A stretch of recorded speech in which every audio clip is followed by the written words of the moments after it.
Archiving posts on Instagram is actually very simple, and in this video I'll show you exactly how to do that. If you do find this video helpful, please do not forget to like and subscribe.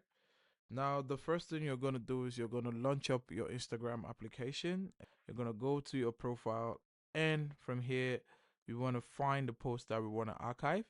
Now, the simplest method would be to press on the post for a few seconds, and you can see a dialog box open, and right in that dialog box you can see archive, and you can archive. This is one way to archive, or you can choose the post that you want to archive.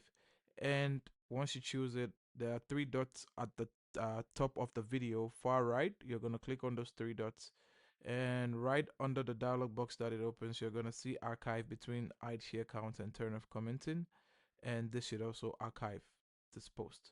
So that's how to archive posts on Instagram. If you do find this video helpful, please do not forget to like and subscribe, and I'll see you in the next one.